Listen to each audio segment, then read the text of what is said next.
someone who's got a gavel. All right. So, thank you all for coming.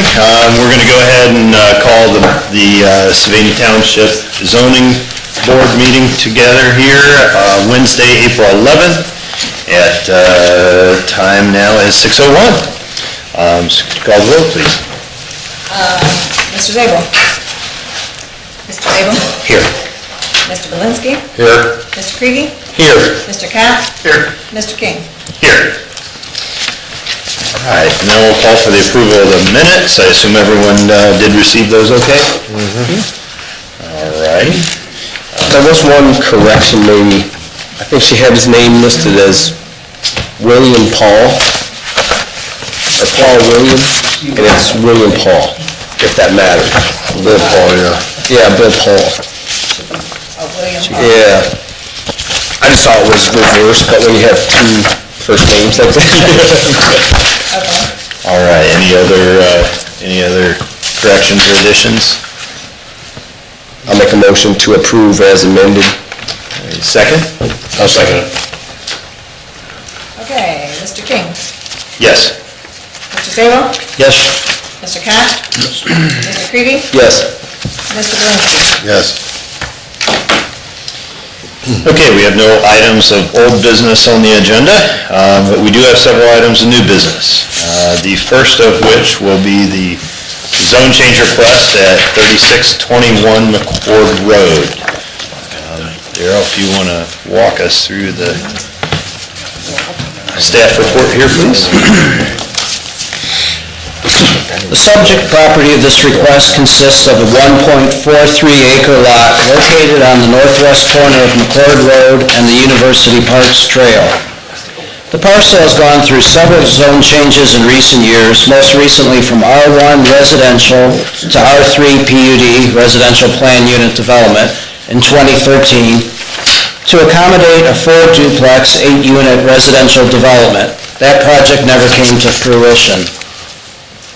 Today's applicant is requesting a change in zoning back to R1 residential with the intent of splitting the parcel into 4 equal-sized lots for medium-density, single-family development.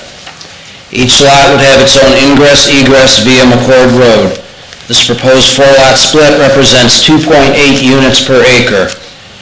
The pending 2018 Sylvania Township Land Use Plan recommends low or medium-density residential uses of 1 to 6 units per acre for this area of the township, with A3, A4, RA, R1, and R2 as corresponding zone districts. Zoning staff recommends approval of the requested zone change for the parcel located at 3621 McCord Road, parcel number 7832043, from R3 PUD to R1 residential for the following reasons. 1, the proposed zone change is compatible with the recommendation of the Sylvania Township Land Use Plan 2018. 2, the proposed zone change meets the requirements of the Sylvania Township zoning resolution. 3, the proposed zone change is consistent with the neighboring density and uses. And 4, the proposed zone change should have minimal, if any, unfavorable impact upon the surrounding area. And the applicant is present this evening. Okay. I guess we want to open it up to the audience. If anyone would like to address the board, please come to the podium, state your name and address, and please sign in for us.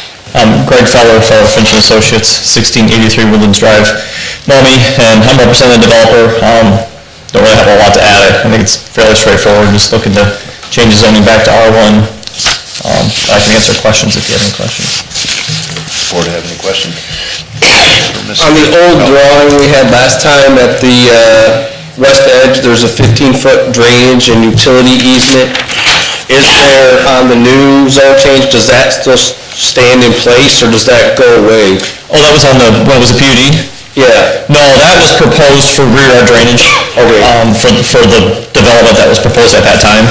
So that would, With these single lots, you wouldn't need... right, yeah, you wouldn't need it with the single lots.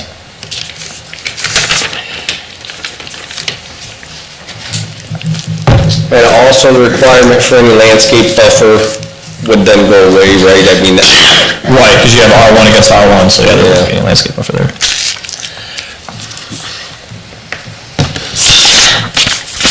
Anyone else from the board have a question for Mr. Phelps? Okay, thank you. Are there any other questions from the audience? Okay, there being none, we'll go ahead and close that and open it up to any board discussion. It's already been zoned R1 a couple times, hasn't it? I know, I guess my only reservation would be we had it opposed for one access point, on McCord Road, and now we're going back to four, obviously less density. The land use plan obviously was our goal to create less curb cuts on major corridors, so now we're kind of reversing that trend, and also heading towards more multifamily on our denser corridors, and now we're kind of reversing that statement also. So while the density fits, I think neighbors will be happy, but there's none here. I think we're going the opposite direction of two of our points on the future land use plan. I think on the other end, you've got a little bit different issue where we've gone more to multi as a transitional zoning from that higher traffic area to the roads. I think down on this end, with such a small space, though we have a few more cut-ins, ultimately it's four residents traffic instead of multi. I don't know, I forget, was it 10 or 12 that we're gonna It was possibly do before, so. 4 buildings, 2 units per, so it was 8. 8 units. So 8, so, I think it probably makes sense to go right back to where it was and hopefully something can happen on that property. Yeah, I'm not saying I'm opposed to it, I'm just saying the trend was kind of heading the other direction, more multifamily, less curb cuts, more density on roads such as McCord, King, Pennsylvania, you know what I mean? So I have no opposition to it, I'm just saying, and obviously that project never took off, I don't know funding or do we know who the developer or applicant was last time? I believe it was the same. So it's still about that? Yeah. All right. So he still owns the property, looking to go a different direction. For whatever reason, that proposal before just didn't work. I don't know if it was no demand from the market or what the reasons were. I don't know. All right. He tried. Sure. So it kind of seemed like, hey, it didn't work, now we're gonna go back a different direction, and it's conducive with the land use plan, so I think we're okay. Any further comments? All right, well, I'll entertain a motion for a vote. Motion approved. I'll second it. Okay, Mr. Salem, Yes. Mr. Cott, Yes. Mr. Creedy, Yes. Mr. King, Yes, Mr. Belinski. Yes. motion carries. All right, thank you. So we've got a couple, our next item agendas, they seem fairly connected. Do we need to go through each one completely separate, or can we kind of lump them together? No, I was going to ask if I could just read the staff reports for the first one. Basically, the second one is a ditto. Okay. If the board is okay with that. Okay, so for the second and third item here, we've got the zone request changed from R3 PUD to R1 residential for the property located at 3621. I apologize, we're not on McCord Road. So we got the zone request on 3234 North King Road, and next to that, then we've got the zone request A4 rural residential to C2 general commercial from the property located at 3234 North King Road, so, and 3420 North King Road. 3240. 34 and 34. Sorry, 3234 and 3240. Correct. The applicant is requesting a zone change for the subject parcel along with the one abutting it to the north from A4 rural residential to C2 general commercial for the purpose of consistent zoning with the surrounding area and to reduce potential delays in future expansion. These two lots represent the last two residentially zoned parcels in their immediate area. All surrounding properties are commercially zoned, albeit some are still residentially used. The pending 2018 Sylvania Township Land Use Plan recommends general commercial uses for this part of the township, with C1 and C2 as corresponding zone districts. The Land Use Plan defines the general commercial classification as, quote, generally larger commercial uses along major highways or thoroughfares, including sales, eating and drinking establishments, services, and professional offices oriented to customers from a larger area, unquote. Zoning staff recommends approval of the requested zone change for the parcel located at 3234 North King Road and 3240 North King Road from A4 rural residential to C2 general commercial for the following reasons. One, the proposed zone change is compatible with the recommendation of the Sylvania Township Land Use Plan 2018. Two, the proposed zone change meets the requirements of the Sylvania Township zoning resolution. Three, the proposed zone change is consistent with the neighboring zoning and uses. And four, the proposed zone change should have minimal, if any, unfavorable impact upon the surrounding area. Okay, thank you. Is there anyone in the audience that wishes to The applicant address is here the as well. board? Okay.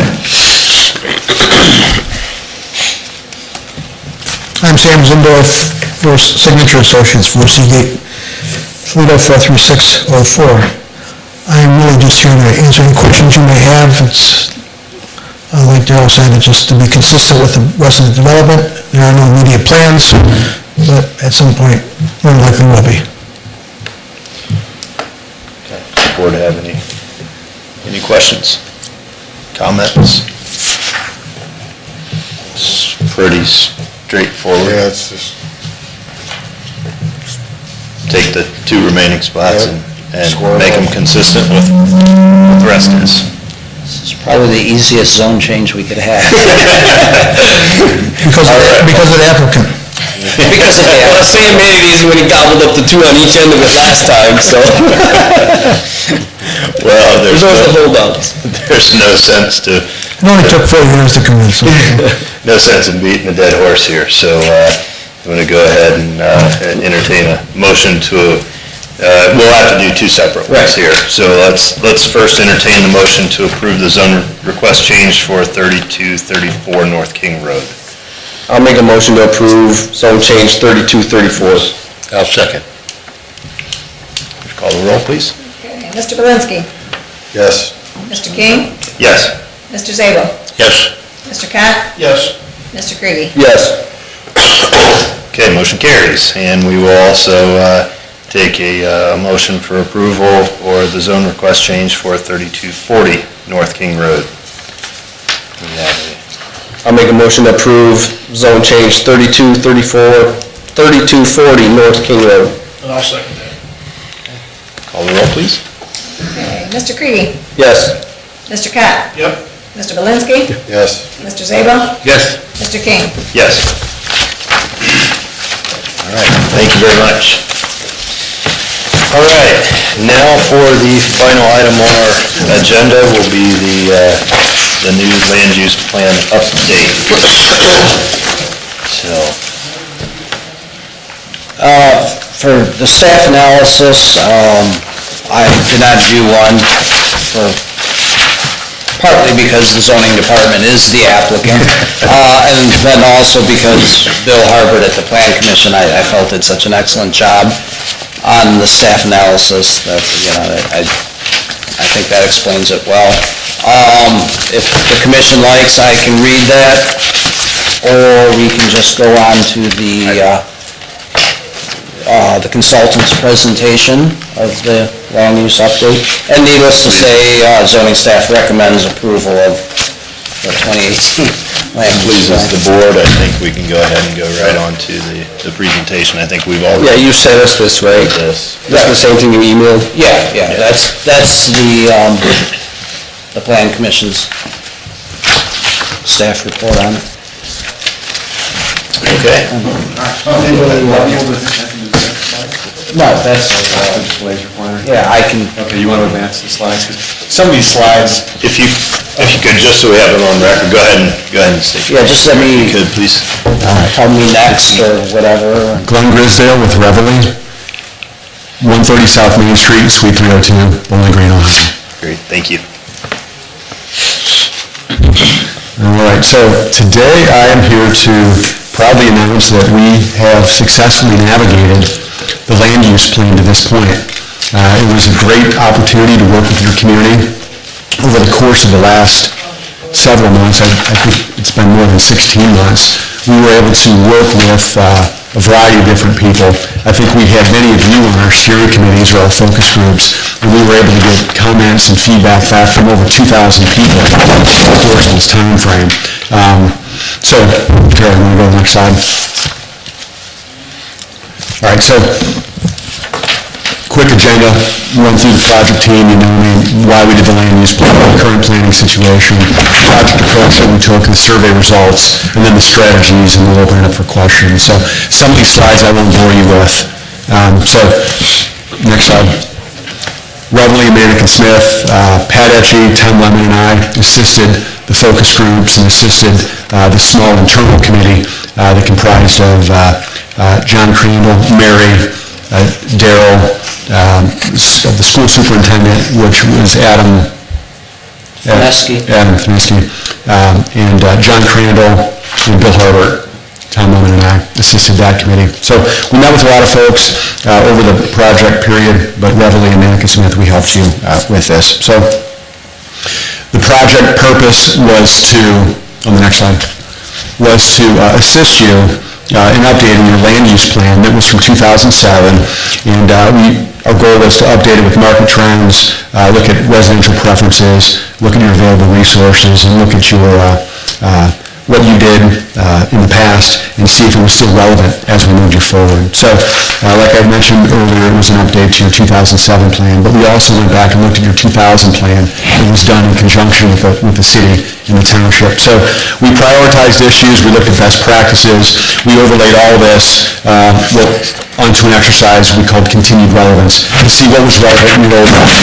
If it was still relevant, we carried it forward into this plan, and then we updated it based upon new practices, new best practices, and preferences from your residents.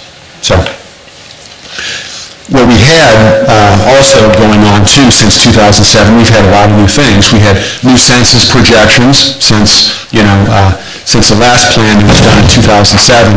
They used 2000 census numbers, and so when we came on board, those had to be updated.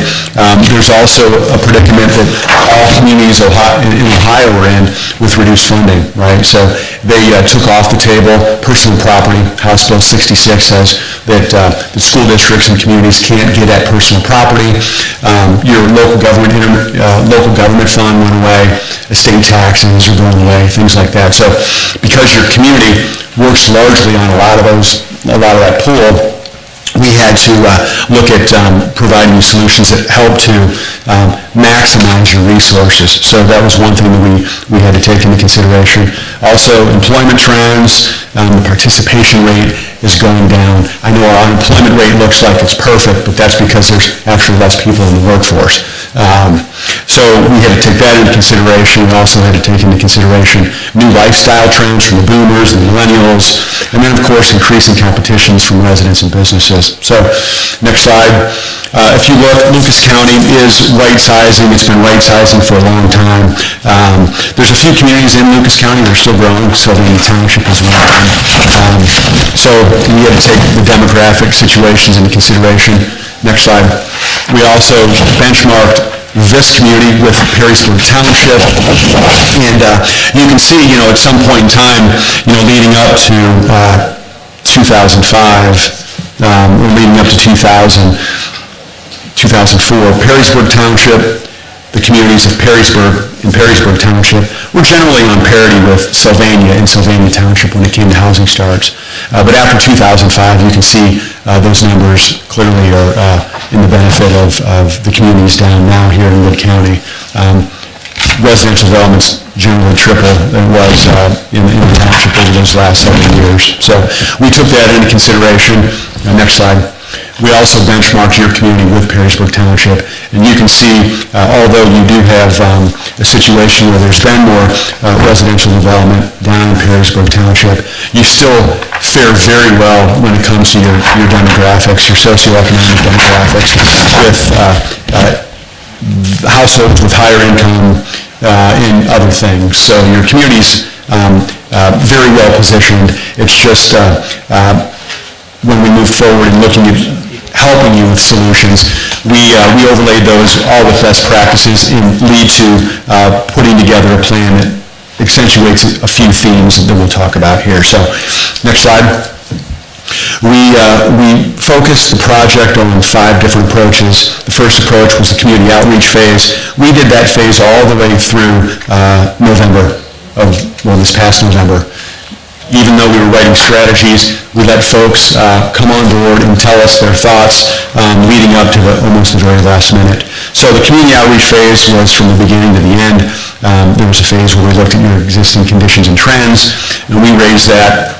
We raised those concerns and issues with the focus groups and worked through those issues. The strategies phase was our next phase, which we had a community forum where we asked folks to help us refine what our strategy should be.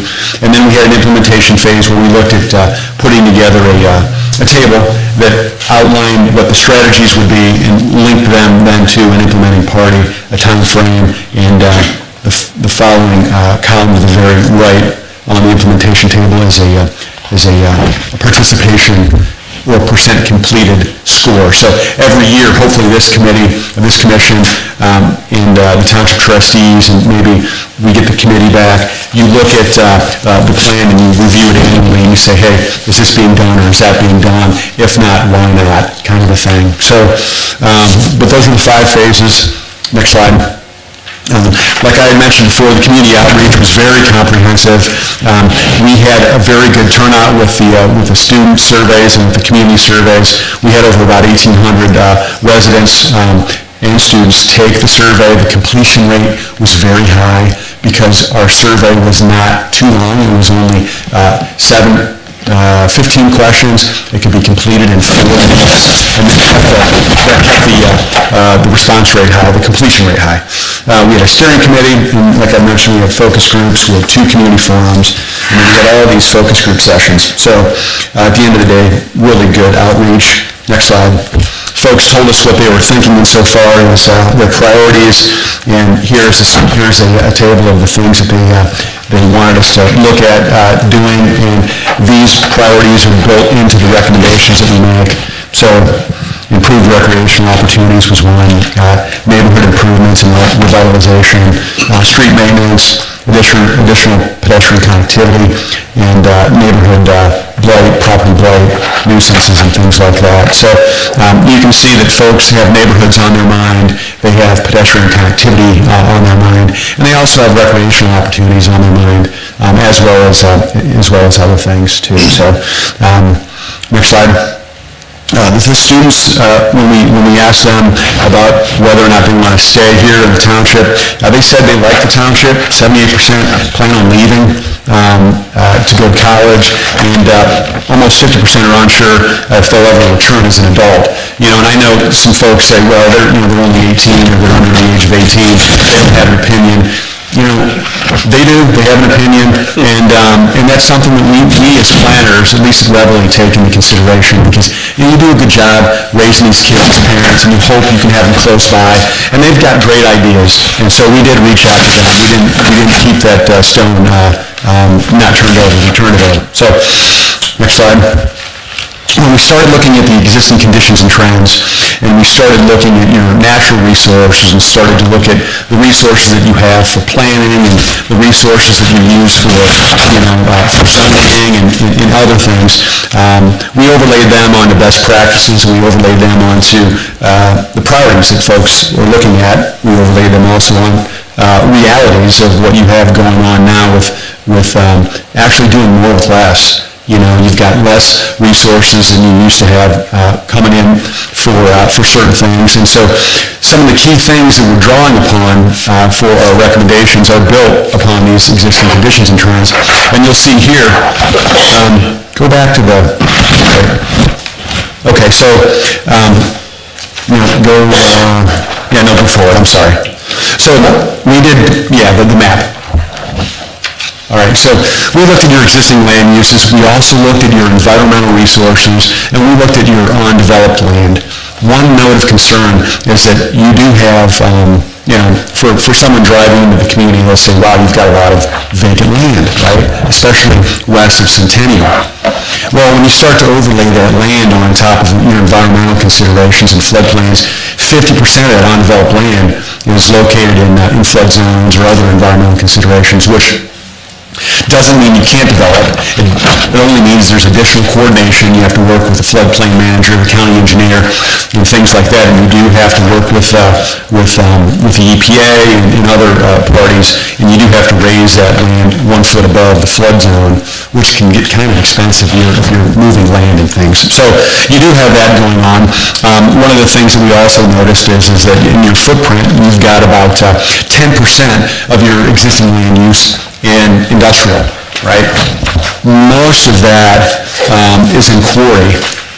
The average acreage for the valuation is about $7,600 per acre when it comes to industrial.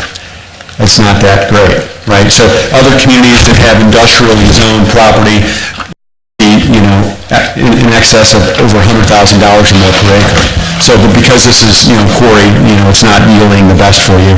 13% of your public land, 13% of your public land brings in $0 in property taxes for you. And then you've got 50% or more of your land in residential, and 79 to 80% of that is paying the taxes. So 50% of your residential land use is paying 80% of your tax burden.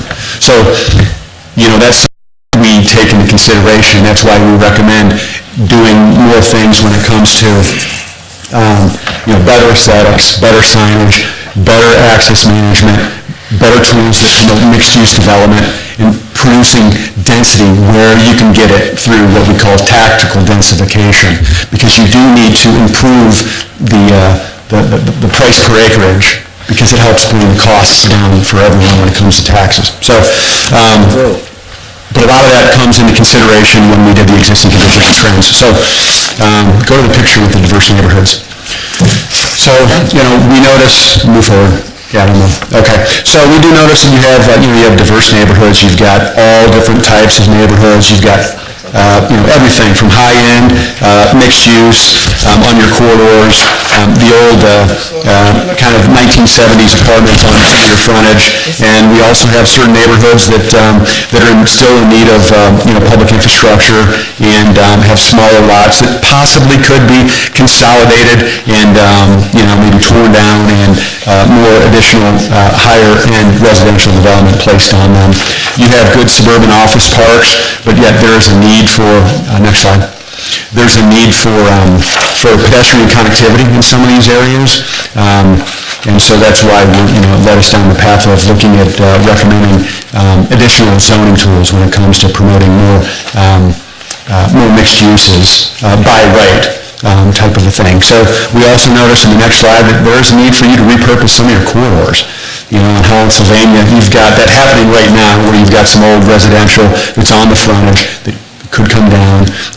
We recommended possibly doing a corridor overlay along Holland, Sylvania to control that access management and to produce better, higher quality developments. Next slide. There is development that's encroaching. That is always a challenge in communities that has commercial development or residential development that abuts commercial. So we do have that there, and we are recommending better buffer yards and setbacks for that. Next slide. All of these conditions you have with an active quarry right in the middle in floodplains on roughly on 50% of your undeveloped acreage. So you do have some issues that need to be addressed, and we talk about those solutions in the plan. Okay, forward. When we started to get into the weeds on certain things, and we started to note kind of the strategies of where we were going. We brought those strategies in general principle to a forum in July or June, the end of June. And, we asked folks about, hey, which land uses provide more economic return for the community? What would you like to see? Of course, overwhelmingly, they said, let's look at doing a mixture of plain residential, commercial, and office uses. We asked residents about the desire to see additional retail and commercial services. Where would you like to see these accommodated? A majority said, let's see them in vacant commercial property areas. Of course, every time they drive by the Kmart, it's Kmart, right? Yeah. They're always wondering what's going on there, and I think there has been talk according to some folks, that it might be a CarMax. We don't know when that's going to happen. So I think folks would like to see your vacant areas revitalized, and that's why we recommend doing more of that community reinvestment area tool that you do have.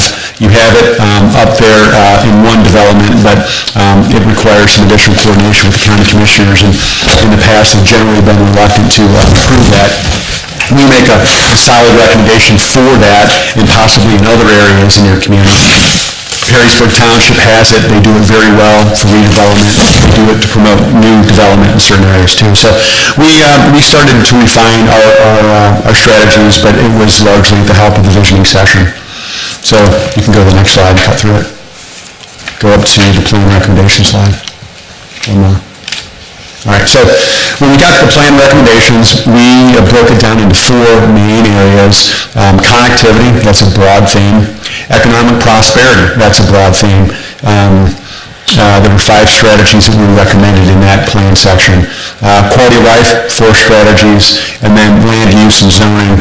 Because this is a land use plan, there were 7 strategies that we recommended there. So next slide. At the very beginning, you'll notice that the plan reader is tipped off to the plan's themes in the very beginning of the plan. No longer do you have to really bump into ideas like you did in the last plan. It's like going to Kohl's. Like you're in the shirt department and you bump into a tie rack. You're like, that's kind of a lot of plans. You're bumping into ideas. This plan, all the main themes are right up front, and there's a plan, themes, and issues map at the end of that chapter that has bubbles that point to an area on the map where that theme may be in play. So there's that. The plan strategies, next slide, are also targeted by planning area. So at any given time, say you have a plan applicant that is before you, and you have 5 minutes to come in before the meeting and look at the land use plan to see if the zone change or the applicant that's before you for the zoning complies with the land use plan. You would look at the planning area. You would figure out where the applicant's from in the community, equate that address to the planning area. So you'd say, planning area 1. You then flip to the section in the plan that talks about the general conditions in that planning area and figure out, this is a planning area that has environmental considerations, or next year connectivity is happening here where there's a road that's going to be improved there. Very short, sweet, to the point with what's going on in that planning area. And then you can flip to the back of the planning recommendations and then also look at the future land use map that has the parcels overlaid on top of that. And that is the next map.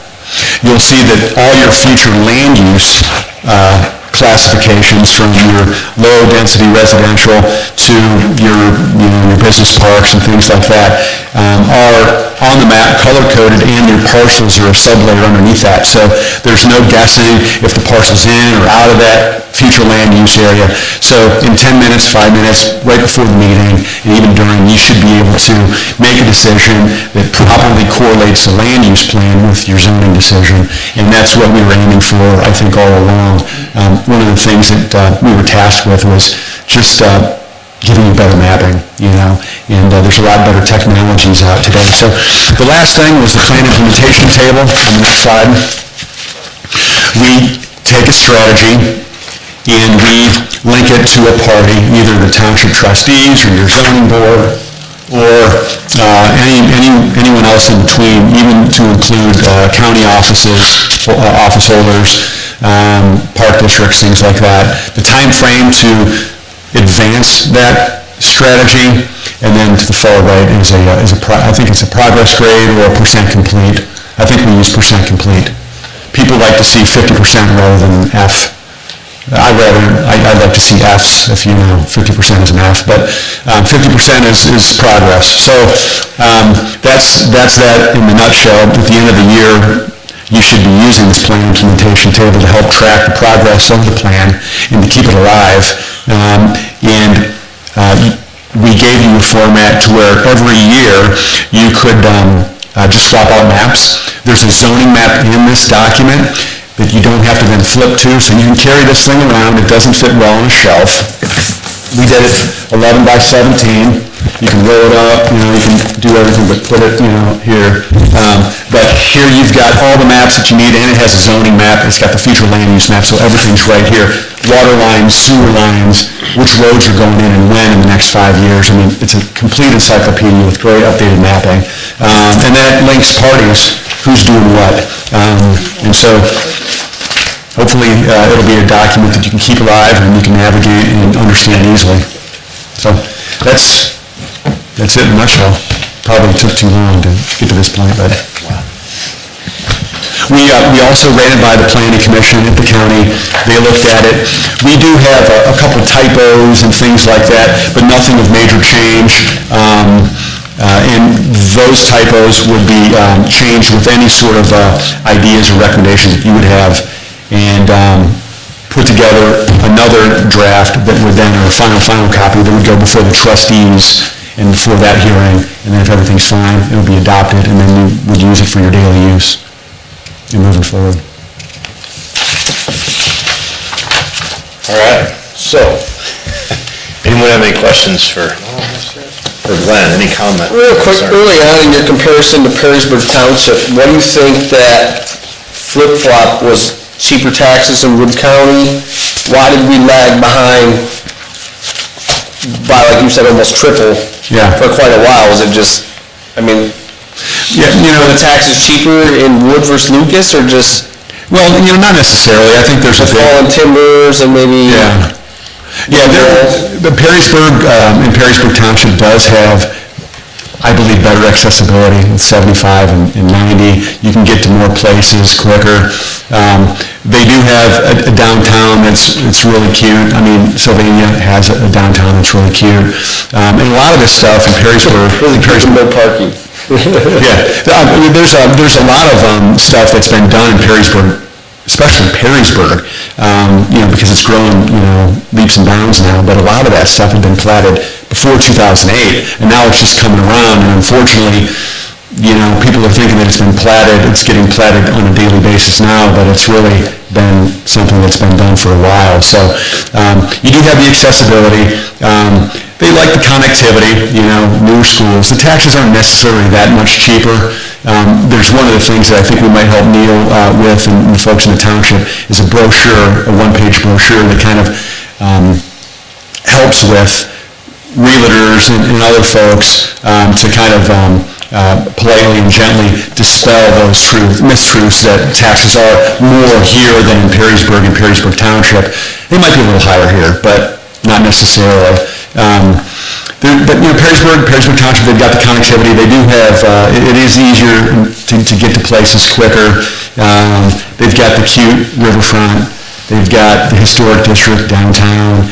And the millennials, there's more of that need. They drive down Front Street and they see these big homes on the river, and the new wife starts crying, they gotta live in Perrysburg, and okay, so they move to Perrysburg, But community, you've got a lot going for you here. It's just Perrysburg Township Perrysburg is kind of where it's at right now.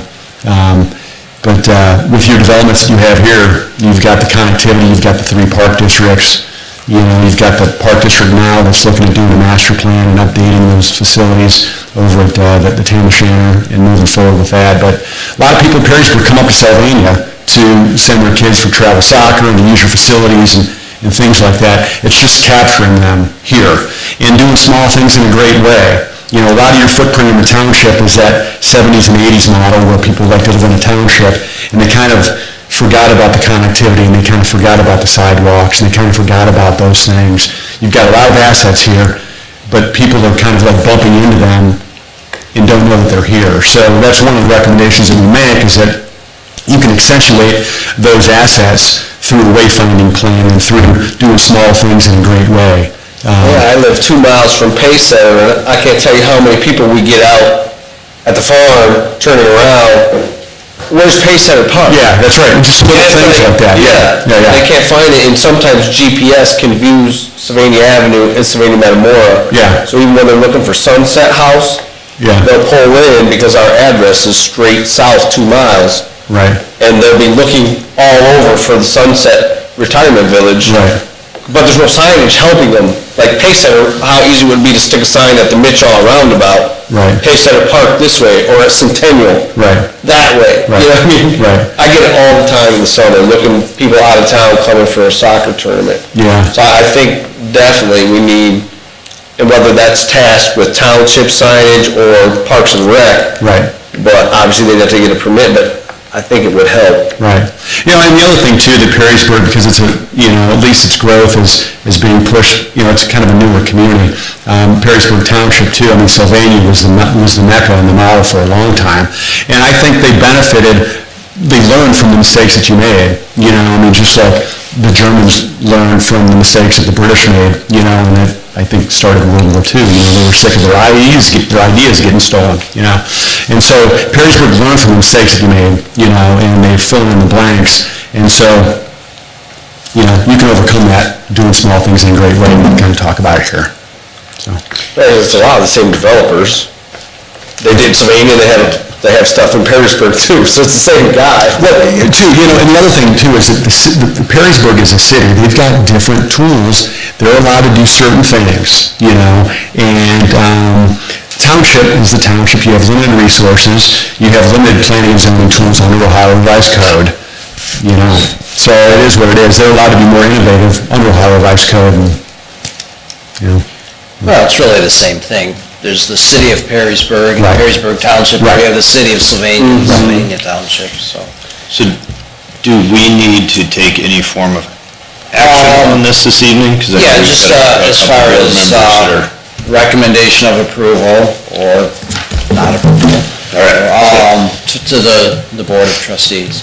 Okay, so do we have any additional comments? No, I think they did a very good job. It was updating. I would just like to mention that I think it's an excellent plan. It looks very, very good. Based on what we've had in the past, this is a much more user-friendly and actually a live, living document that we can use to make an impact going forward. So I think job very well done. So with that, I think let's go ahead and entertain a motion to approve. I'll make a motion to approve the updated land use plan. I'll second it. Second? Mr. Malinsky. Yes. Mr. King. Yes. Mr. Zabel. Yes. Mr. Cott. Yes. Mr. Creedy. Yes. All right. Is there anything else for the good of the order? Or shall we move to adjourn this meeting? You have something on the agenda for next month, correct? Yes, at this point, we do, yes. All right, so I would make that motion to adjourn. I'll second. Okay, go ahead. Steal Cott's thunder. Okay, Mr. King. Yes. Mr. Zabel. Yes. Mr. Cott. Yes. Mr. Creedy. Yes. Mr. Malinsky. Righty. Meeting is in. Everybody always jumps to second the adjournment. Not sure we're done, we'll get one of those nice laminated ones, spiral bound. Yes. For us, for our. Yes, that's actually just still the draft, so. That's the VIP edition. Yeah. You have